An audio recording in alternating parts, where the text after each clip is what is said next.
Thank you, Senator Hawley. Senator Kennedy. Thank you, Mr. Chairman. I confess I'm a little confused, and I appreciate the argument or discussion that we've been having, but for me, it's a little too conceptual or, I don't know, metaphysical or theological or whatever you want to call it. I want to try to understand what you're asking us to do. Let's take two books that have been much discussed. The first one is called All Boys Aren't Blue, and I will quote from it. I put some lube on and got him on his knees, and I began to slide into him from behind. I pulled out of him and kissed him while he masturbated. He asked me to turn over while he slipped a condom on himself. This was my ass, and I was struggling to imagine someone inside me. He got on top and slowly inserted himself into me. It was the worst pain I think I have ever felt in my life. Eventually, I felt a mix of pleasure with the pain. Close quote. All Boys Aren't Blue. The second is another much discussed book. I'm sure you're familiar with it. It's called Genderqueer. Okay? Let me read an excerpt from that. Quote, I got a new strap-on harness today. I can't wait to put it on you. It will fit my favorite dildo perfectly. You're going to look so hot. I can't wait to have your cock in my mouth. I'm going to give you the blowjob of your life. Then I want you inside of me. End quote.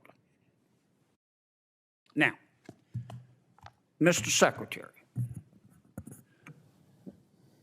what are you asking us to do?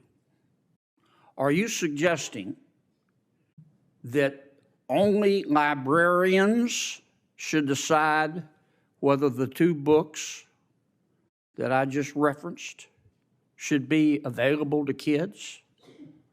Is that what you're saying? No. Okay. Tell me what you're saying. Well, first of all, there's this... Don't give me a speech. Tell me what you're asking me to do. With all due respect, Senator, the words you spoke are disturbing, especially coming out of your mouth is very disturbing. But what I would also tell you that we're not advocating for kids to read porn, to Senator Booker's point. What are you advocating for? We are advocating for parents, random parents, not to have the ability, under the guise of keeping kids safe, to try and challenge the world view of every single manner on these issues. You're getting conceptual again. I'm not getting conceptual. I'm saying yes, you are. Yes, you are. Because I want to know what you're recommending. It sounds to me like what some of you are saying, the librarians should decide who gets to see that book. I'm saying when individual parents are allowed to make a decision of where that line is, and To Kill a Mockingbird, which involves a rape scene, should that book be pulled from our libraries? I think it becomes a slippery slope. I think you ought to think about it a little bit more before you come here. I've thought about, Senator, if you're going to propose something, you ought to be able, in 30 seconds, to be able to explain what you're asking us to do. Ms. Kelly, what do you understand? Well, let me skip you for a second. Mr.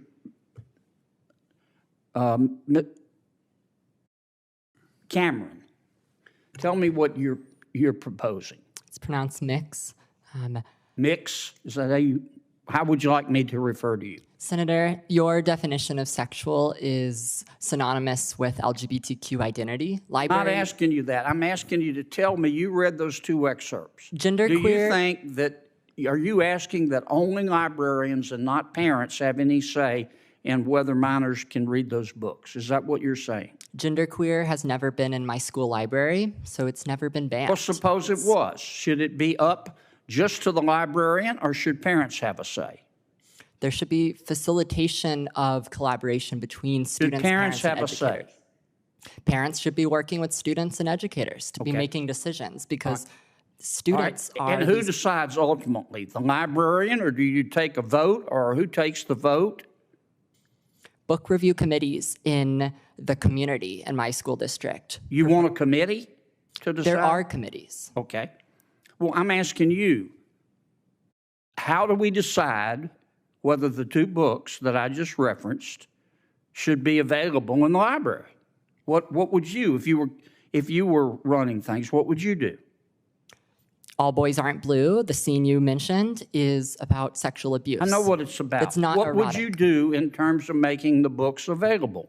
Would you say anybody can see them, or they have to be in a special session? Students who do not read books like All Boys Aren't Blue cannot learn what is appropriate. I understand that. They cannot learn I understand, but none about of you want to abuse. answer my question. You come here and you say censorship is bad, and of course it's bad. But the obvious response is, okay, you heard the books we're talking about. Okay, we're not talking about Catcher in the Rye. So tell me what you want, who gets to decide. And all I've heard is the librarians. And parents have nothing to do with it. And if that's your response, what planet did you just parachute in from? Parents, Senator. Or what country, more appropriately? This is not China. Parents, Senator, for all due respect, parents absolutely have a say. My parents were immigrants, came to this country. We never checked out books without our parents seeing what books we were reading. They encouraged us to read Mr. books. Secretary, I understand this is good for your politics back home. It's got nothing to do with my politics. My bill is Of course passed. it does. My It bill is has passed. everything to do with your politics. I'm here to- But you came here with a problem, and I'm trying to understand the solution, and you don't have one. We solved the solution. we solved the solution in Other than Illinois. to tell us that we don't agree with you, you're on the wrong. We'll be on the wrong side of history. We solved the problem in Illinois. We fixed it because we. Well, there are others you could work on. Well, that's why I'm out here of to help. time. Thank I'm you, to Mr. help- Chairman. To help other states make these decisions. Thank you, Mr. Chairman. So if you're a parent out there listening to this hearing, I would encourage you to advocate for your child. I would encourage you to go to the school district, the library, wherever you believe is appropriate on behalf of your child. You have an obligation as a parent to lend your voice to the cause you think helps your child develop in the right way. About this hearing, what is our role here? What am I supposed to do? Am I supposed to take over every school board in the country and veto their decisions about what books go into public schools? In the library, I hadn't spent a lot of time in the library. That speaks poorly of me. But am I supposed to, as a United States Senator, take over the libraries of all of this country and be the final say of what goes in a library? I hope not. I think not. So this is an important hearing in this regard. It shows the difference of the two parties on this issue. School boards, whether elected or appointed in our system, should be the people we go to talk about what's in a school. A library board should be the group of people that decides what goes in a library. And if you don't like the outcome, at least you can complain. And to all the parents out there who believe there's a bunch of stuff in our schools being pushed on your children that go over the line, you're absolutely right. To governors and to local officials who want to make sure that agendas are not being pushed upon your children, you're right to speak up. In Burbank, California, some school district banned Huckleberry Finn, To Kill a Mockingbird. I don't agree with that, but that was your right to make that decision. So what I want to leave with you, Mr. Chairman, is that we on this side, I think to a person, I understand what Senator Cornyn is saying, but he'll speak for himself in a minute. I don't think there's one person on our side of the aisle believes that we, the federal government, should be deciding these issues. And if you don't like the outcome, pick a school board you do like. And it's wrong for conservatives to try to pick school board members. It's absolutely okay for every liberal organization to destroy conservatives who make decisions they don't like. So we're not buying this. We're not going to be intimidated. To governors out there, I look to you for leadership on such issues. Some are providing it, and congratulations to you. To parents, don't give an inch on this. Speak up. Violence is never the answer. But show up, speak up, and a lot of the times the books that are being complained about by parents, you can't even read in the public hearing. And I won't read it today. But somebody needs to understand that this is a big issue for many parents in this country. And Mr. Chairman, this committee has done a lot of good work on social media reform. I like you. We worked on immigration. We can have our differences. But to me, here's what we should be talking about right now. And I'll be brief. As we talk about the federal government's role in deciding what goes in a library or a school, there's been 347% increase in illegal crossings since 2020. 183,000 people came over legally in July. We've had 146 people on the terrorist watch list. In FY22, which is about 2.4 million came across. Since President Biden's been president, 5.5 million people have come across illegally. That's bigger than the state of South Carolina.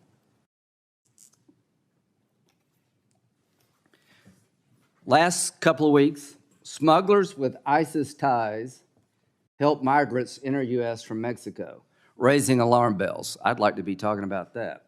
And matter of fact, you can go get the classified briefing. You ought to. It will scare you.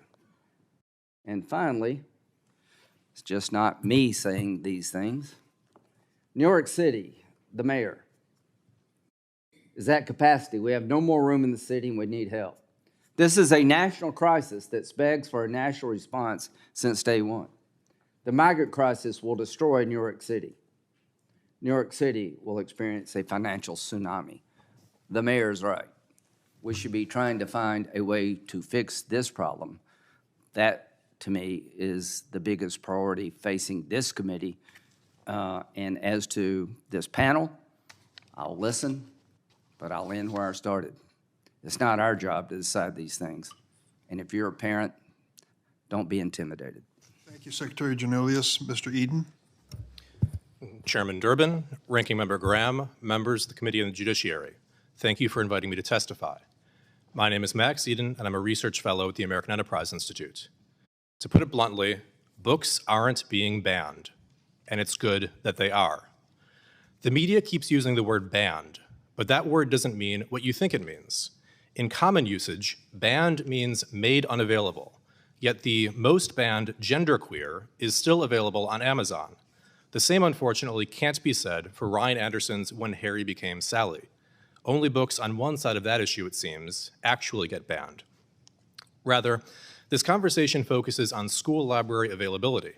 If ban means made unavailable, then virtually every book ever published has been effectively banned in school libraries. But that's not even what this word means here. Indeed, a book can be both banned and totally available in a school library. That's because the media has accepted the expansive definition of ban offered by PEN America. If a book has been taken off the shelves, reviewed, and placed back on the shelves, it has, according to PEN, been banned. If a school places a parental permission requirement on a book, it has, according to PEN, been banned. If a school moves a book to a guidance counselor's office, it has, according to PEN, been banned. In their report, Banned in the USA, PEN draws parallels in all this to Nazi Germany. Now, my public school library didn't carry Mein Kampf. Was it banned? I don't know. But I do know that I've read a few books about this era since, and I've so far missed the part where the Nazi Party forced schools to relocate books to guidance counselors' offices. To provide a linguistically honest account, the Heritage Foundation's Jay Green, Madison Marino, and I set out to assess how many of the 2,532 books in PEN's 2022 report that were labeled as banned were actually removed from school libraries. We did this with one simple trick. We checked the card catalogs. As it turns out, nearly 3/4 of the books that PEN labeled as banned were still in school libraries. Careful analysis also belies the claims that books are being banned because of race or LGBT issues.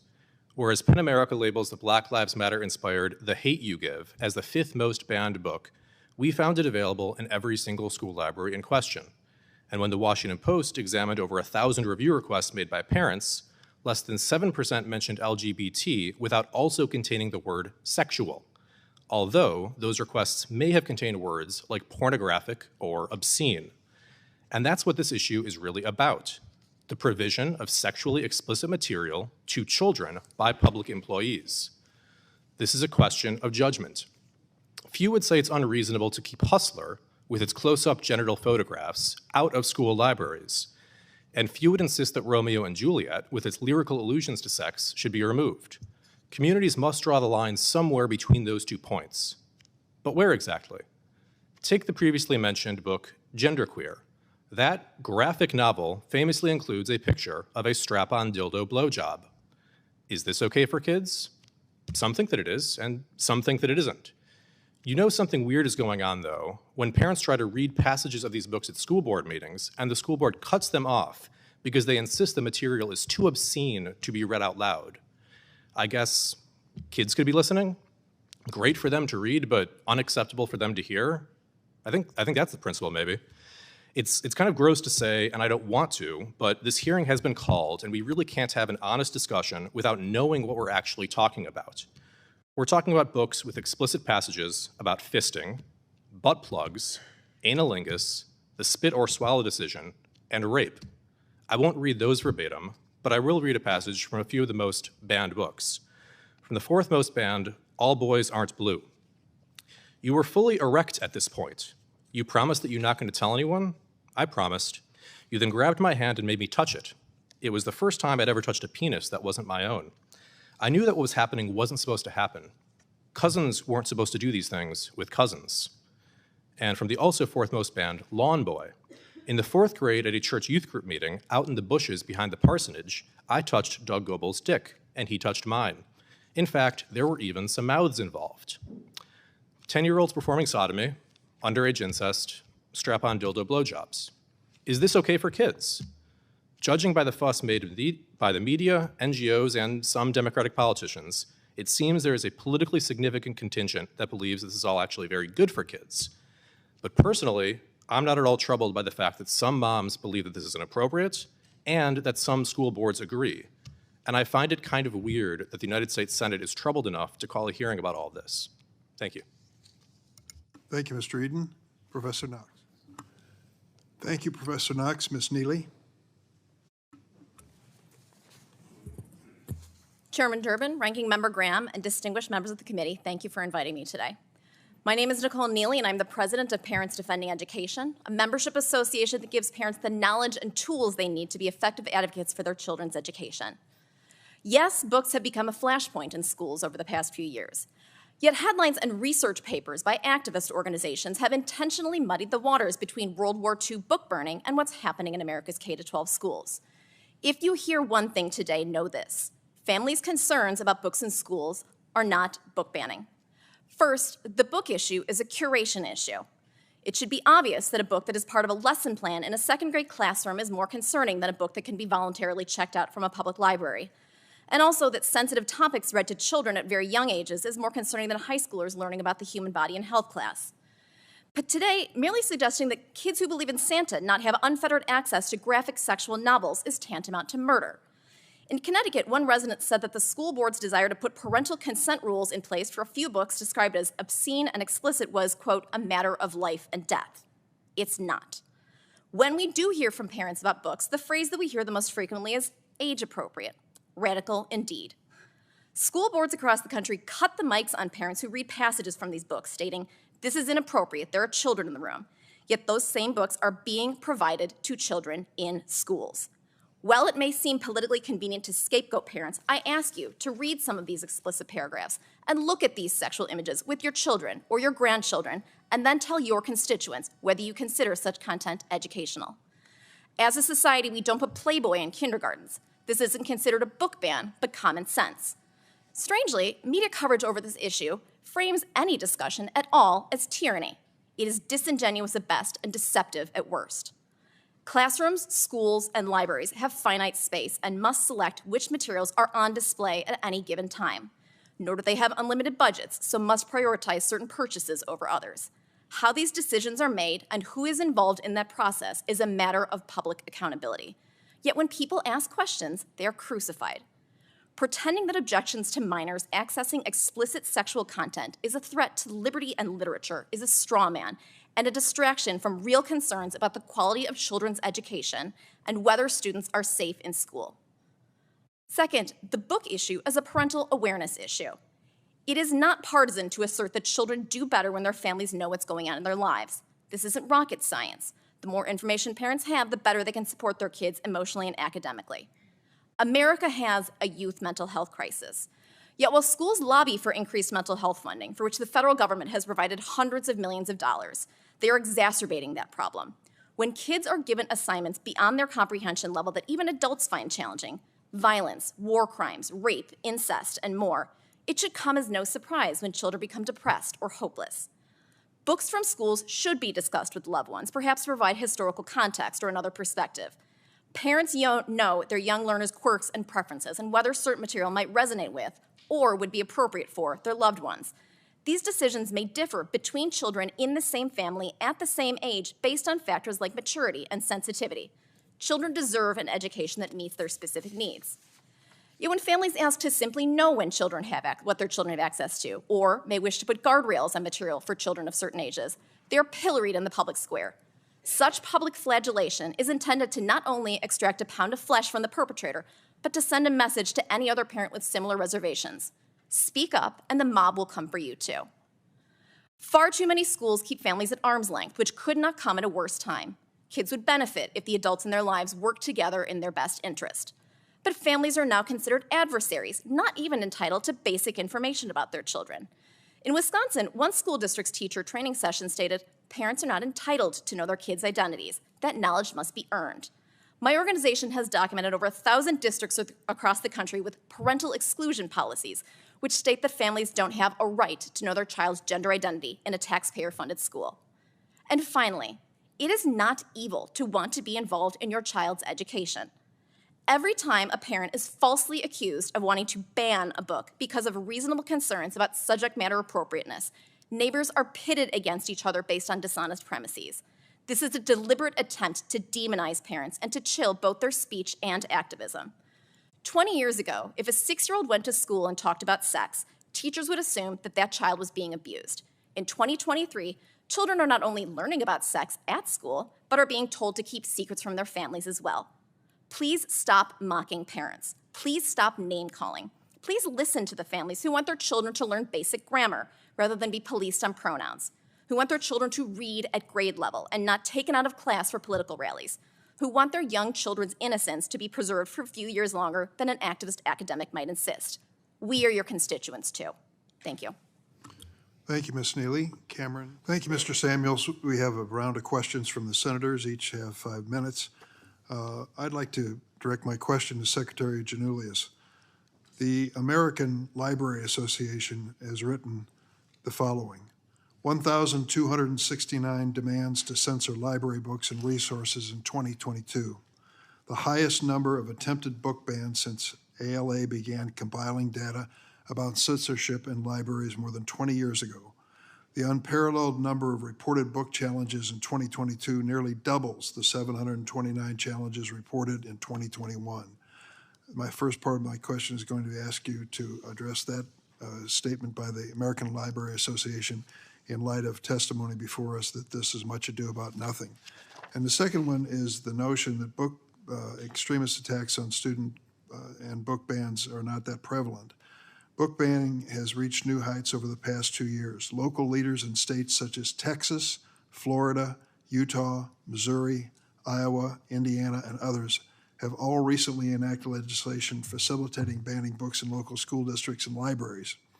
These new laws provide for civil penalties and/or jail time for violations and pose great risk to teachers and librarians. And that's why groups like the American Library Association have spoken out.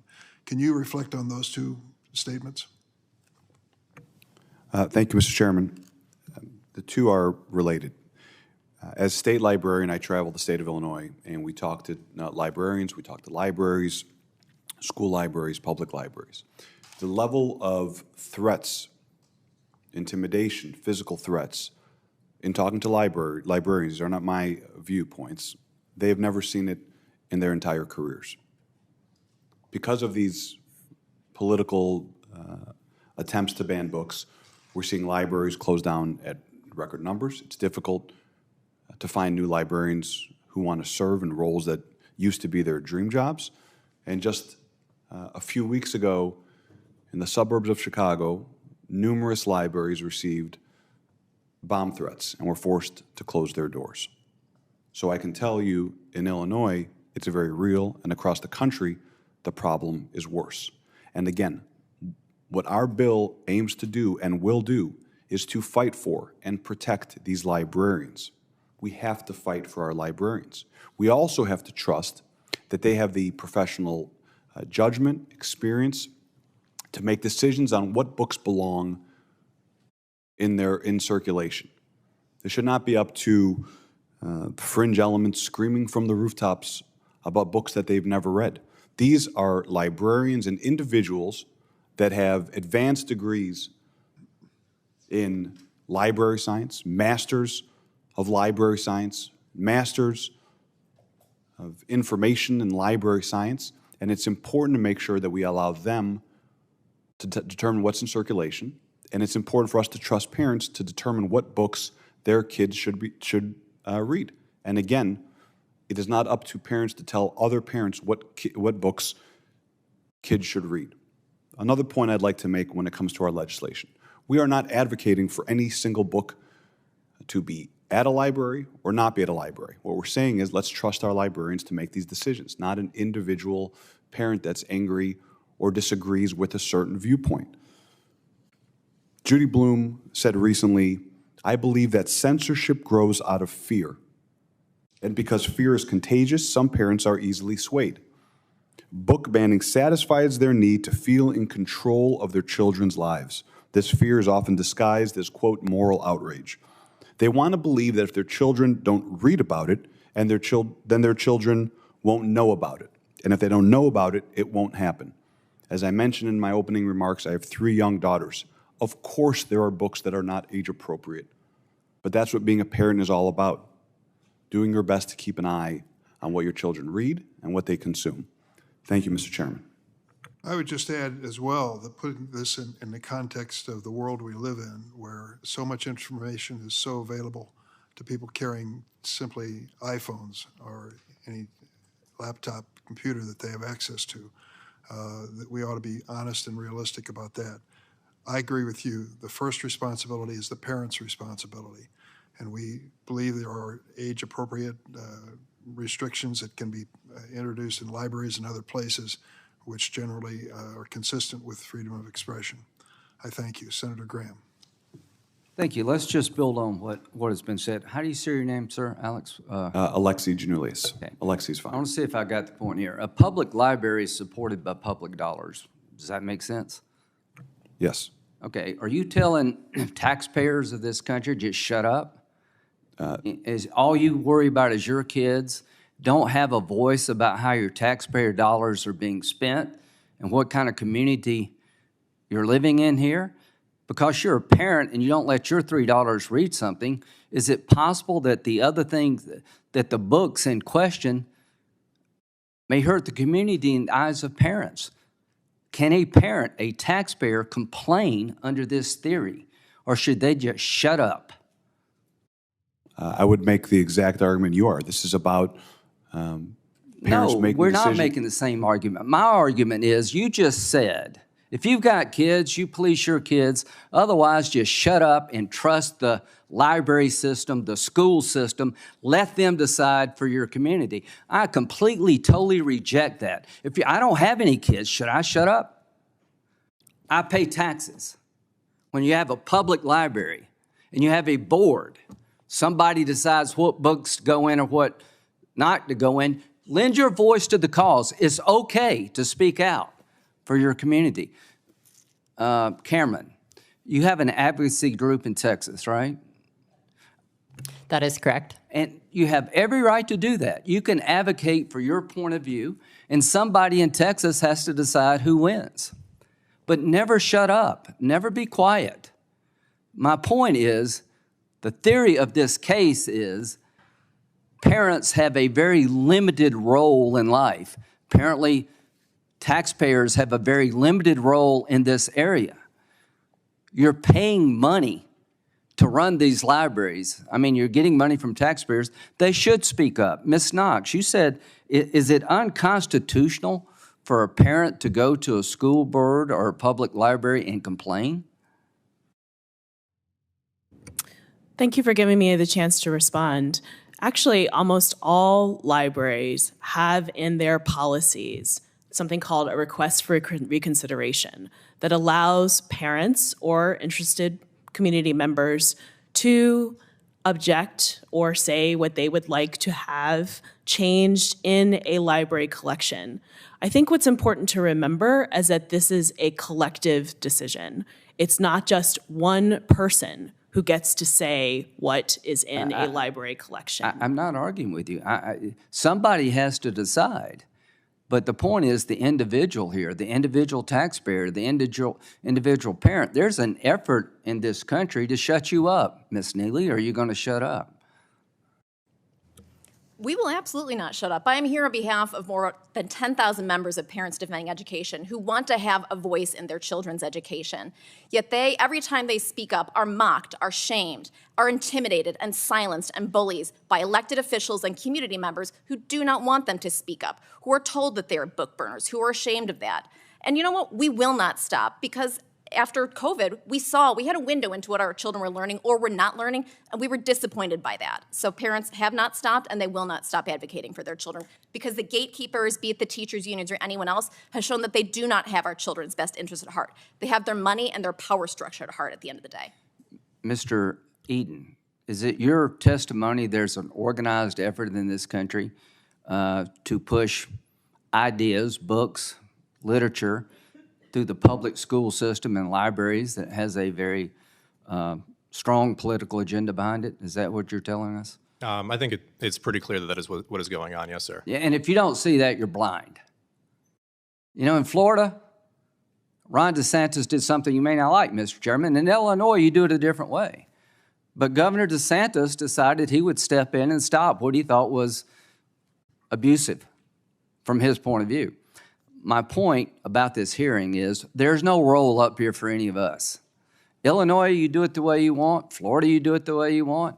Each school library, you'll decide. But the day that a parent, a concerned citizen, can't come forward and say, I object, without being humiliated, is a bad day for America. And there's nothing in the Constitution preventing everybody in this country from having a say to express yourself, to try to mold the community in a way that you think is better. And some of the things being pushed through this agenda are just, quite frankly, offensive. I think you made the point earlier, and I want to repeat it. We all, I hope, agree, regardless of our political philosophy, that there are lines that cannot be crossed.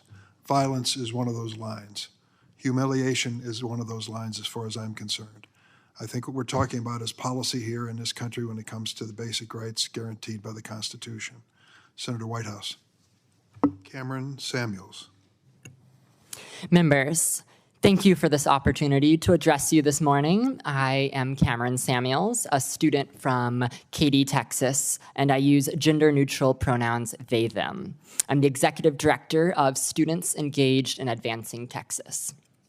In 2022, I graduated in a district of more than 90,000 students. In recent years, we have faced a so-called culture war over books.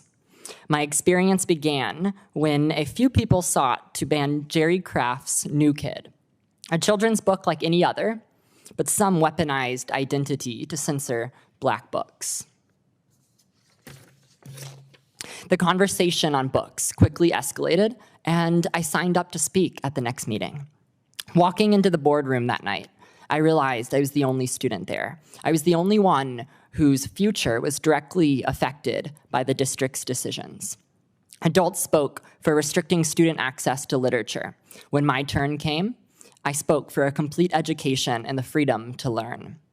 They applauded the adults, but gave me silence, leaving me isolated in a room of people making policy about students without us at the table. In the following months, I stood up for my freedoms, but my school district removed age-relevant books at record pace. Nearly all were targeted for identity, such as LGBTQ themes, racial diversity, and religion. These books represent students. We found ourselves more in challenged books than in school libraries. So I gathered student groups to distribute hundreds of challenged books district-wide.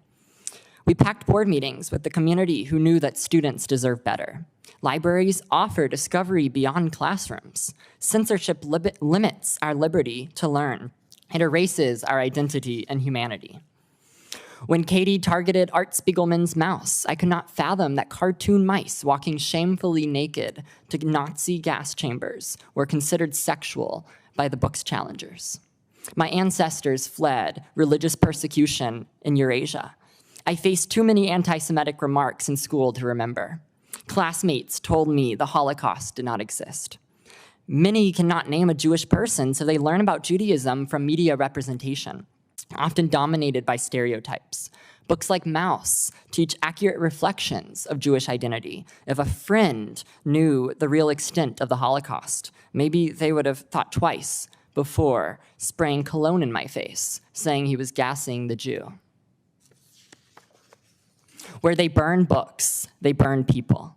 Mike Curado's Flamer illustrates a queer Boy Scout bullied and traumatized. I saw myself in the book, having faced similar harassment in school. Flamer gave me words for my trauma, but it was banned.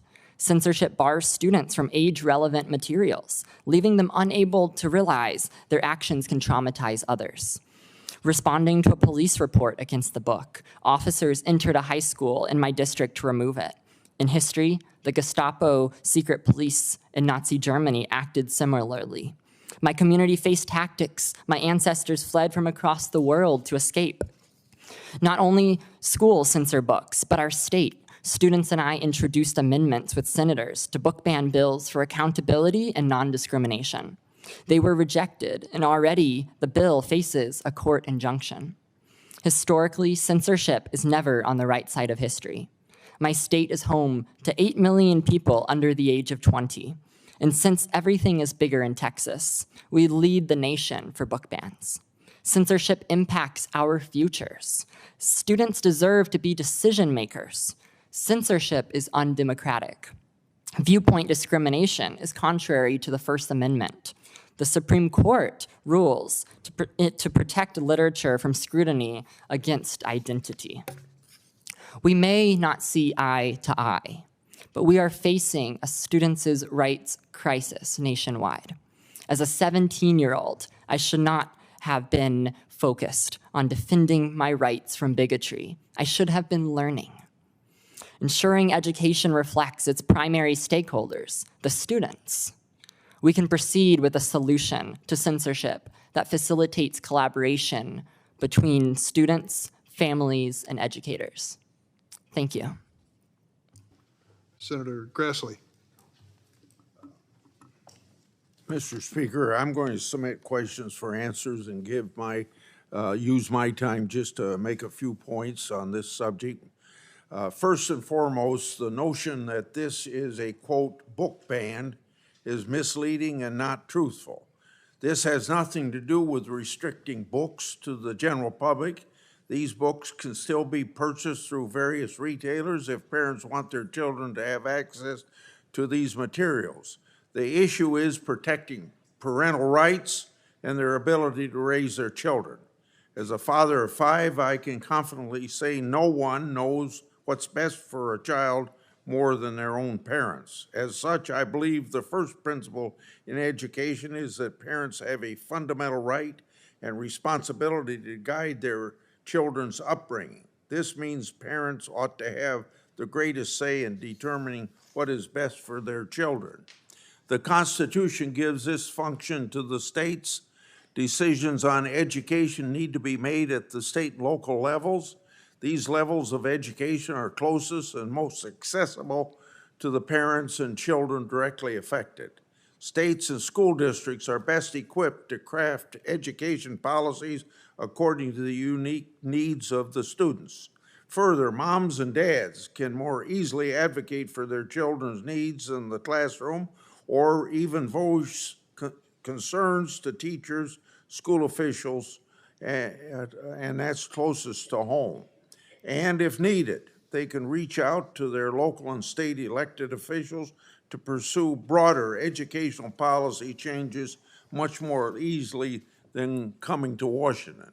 In fact, this is something I regularly tell parents. Parents are their children's best advocate. Our children and their future thrive when state and local communities have this freedom to respond to the unique needs of families they serve. However, when this principle is violated, the results aren't to the benefit of children. For example, we saw this after the passage of No Child Left Behind.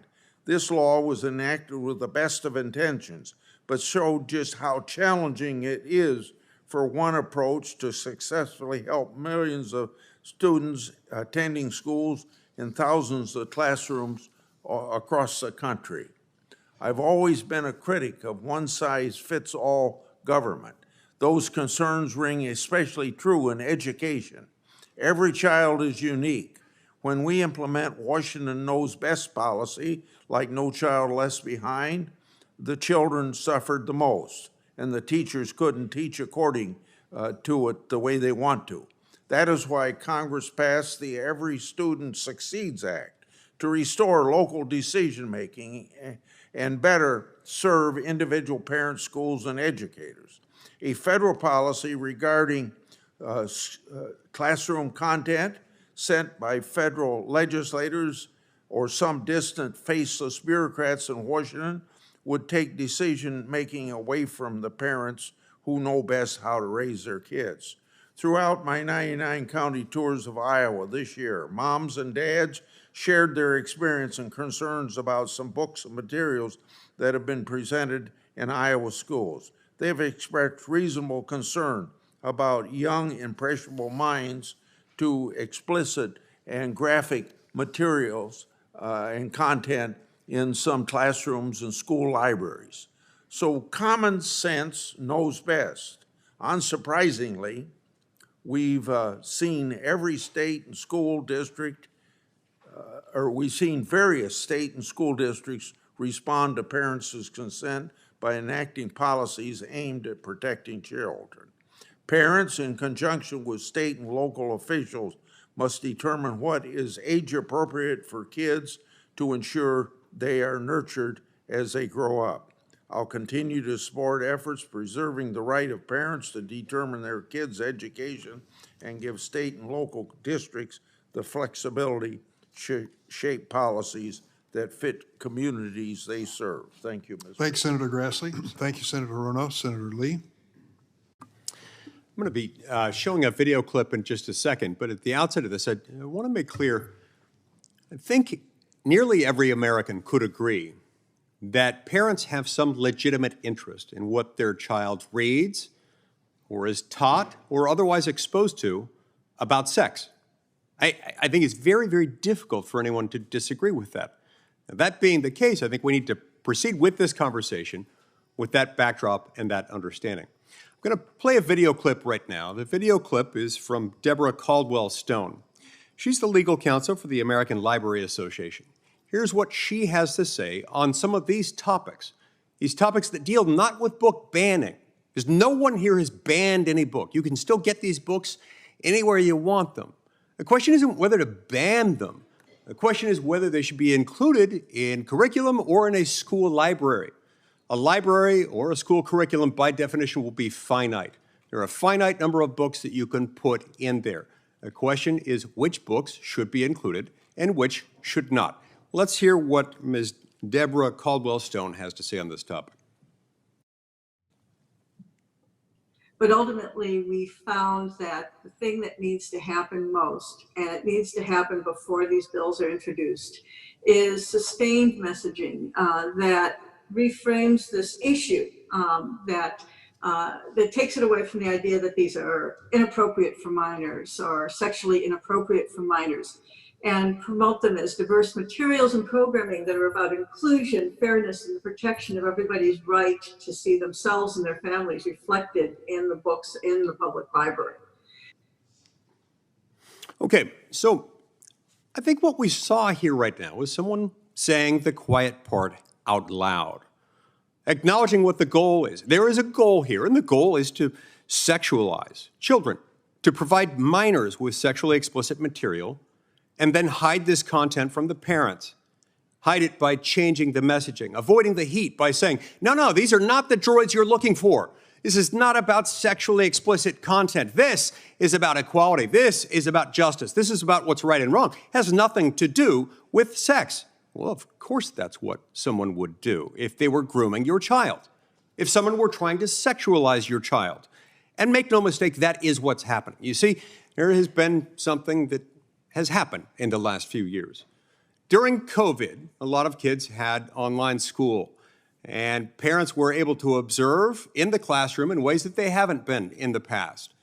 Observe what was being taught, how it was being taught, and it's awakened something significant among parents throughout America. And that's why you've got groups that are standing up, groups of parents, places across the country, including Utah, like Utah Parents United, the American Accountability Foundation, and Ms. Neely's group, Parents Defending Education.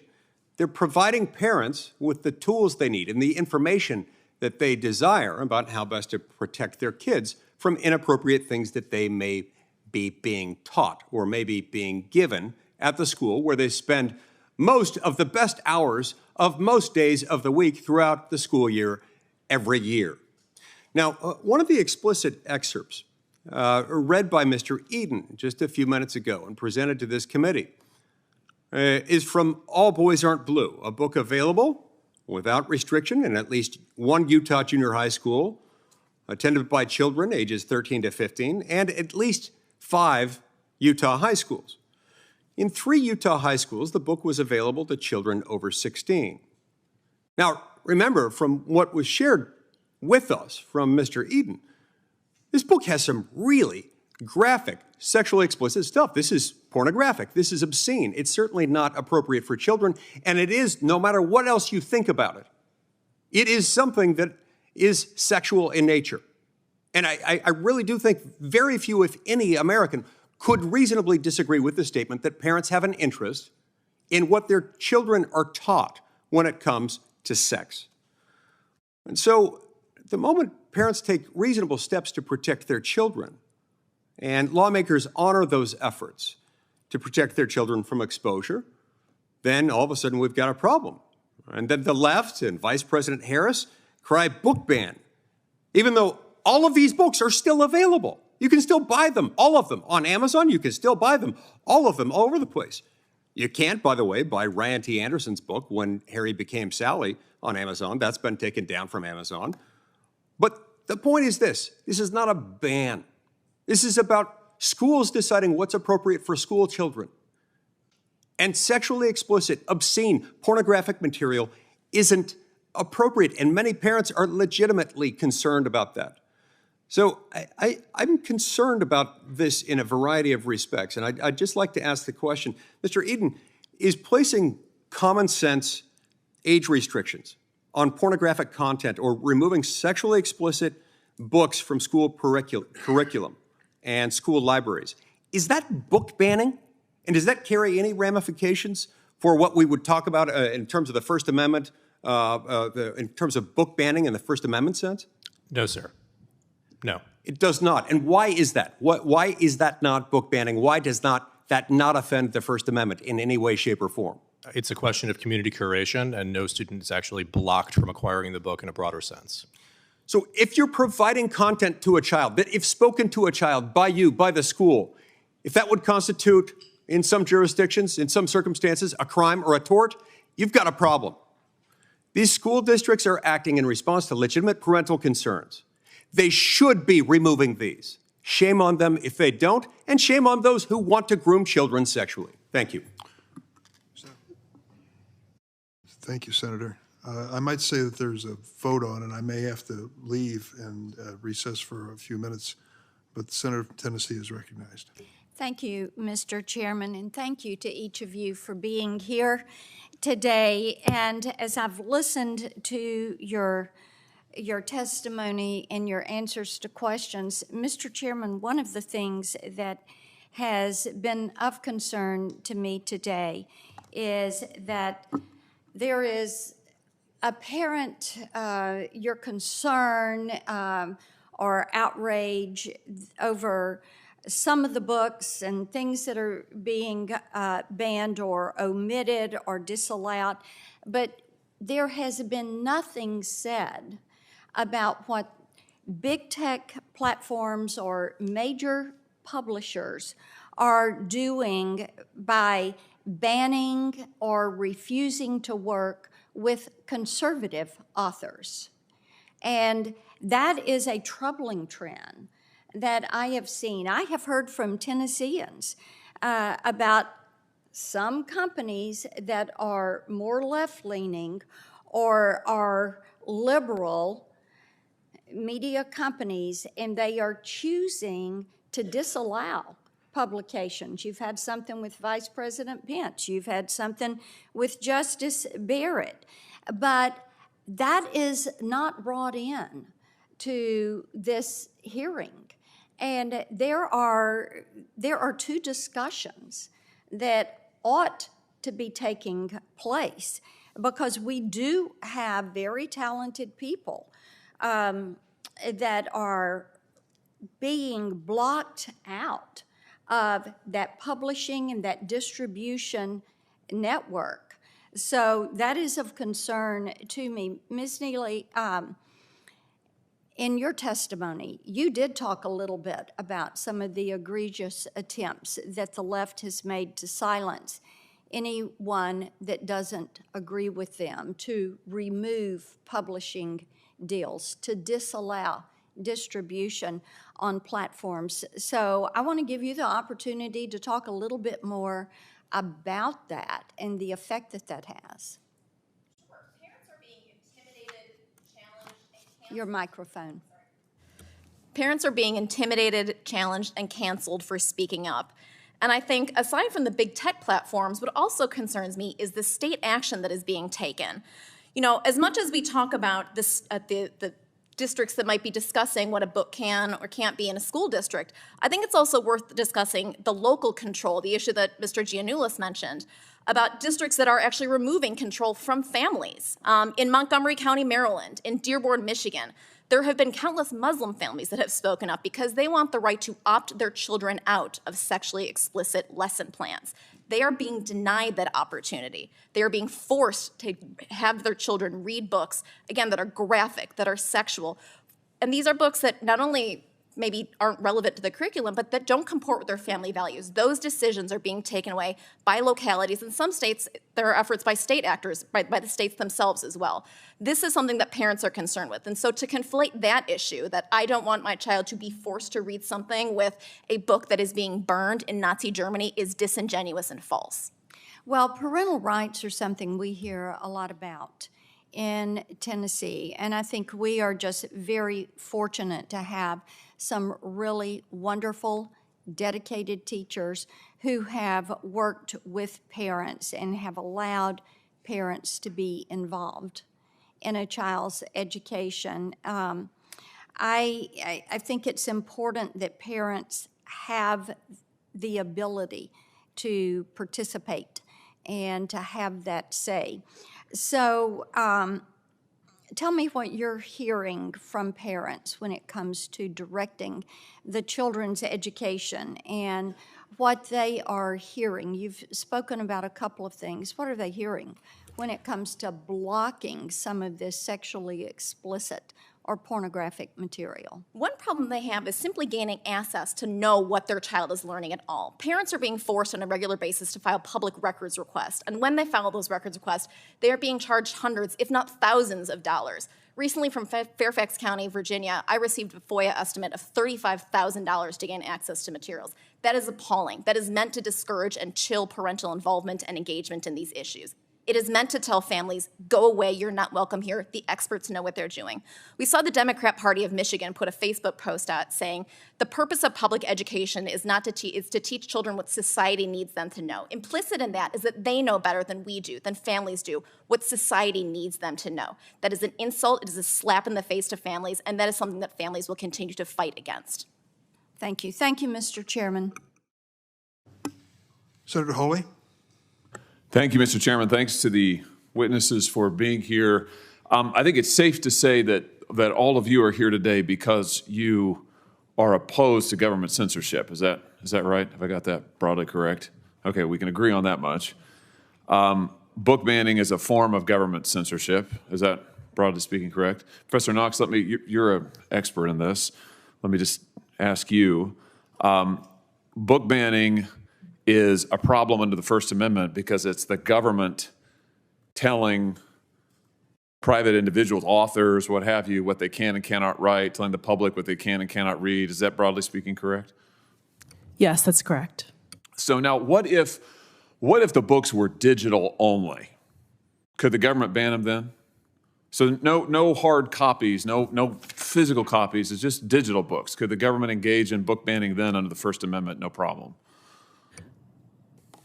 No, that's about a format of the particular book, and that really doesn't matter when it comes to whether or not government is banning a book. Okay, what if the government made a list of authors whose books it wanted banned and also went to all of the publishing houses in America, the government did, and said, do not publish the books by any of these authors or we will punish you? Is that a problem under the First Amendment? My hope is that the government would not be involved in the decisions of a private company. Good. I would hope so too, but apparently that is not the case in the United States of America today under this administration, because the hypotheticals I've just given you aren't hypotheticals at all. They've happened, and we know that they are happening. The Fifth Circuit Court of Appeals just ruled in a case, Missouri versus Biden. I'm sure you're all familiar with this. It's going to go down, I think, as a landmark case in the worst possible way in First Amendment law, because what the Court of Appeals found is that the White House, not just the federal government, but the White House actively coerced every major social media platform in America. Let me say that again. Every major social media platform in America to ban speech that the White House did not like. What are we talking about here? Well, we're talking about speech on the COVID-19 pandemic, speech on the 2022 congressional elections, speech related to mask mandates, speech related to vaccines. What did the White House do? Well, over a period of years, they met with on a regular basis the leaders of social media companies and demanded that the speech they did not like be taken down. They further demanded that these same social media companies amplify the White House's speech. Amazing. So take down all of this speech that we don't like, amplify our own speech. Unbelievable. What kind of speech are we talking about? Well, for example, not just public officials, but parents. Here's an example from my state, the state of Missouri.